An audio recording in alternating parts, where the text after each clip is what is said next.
out with the old furnace. Gotta do some cutting and some shaping here. But we will be going in with the new one. Brackets all pre-installed. Now we cut it. There she is. Got her all cut out. Now we just stand her up, put her together, and there she sits.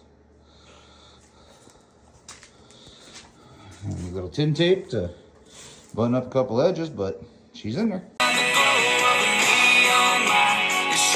Oh, let's do HVAC, they said. It'll be fun, they said. I say, screw you.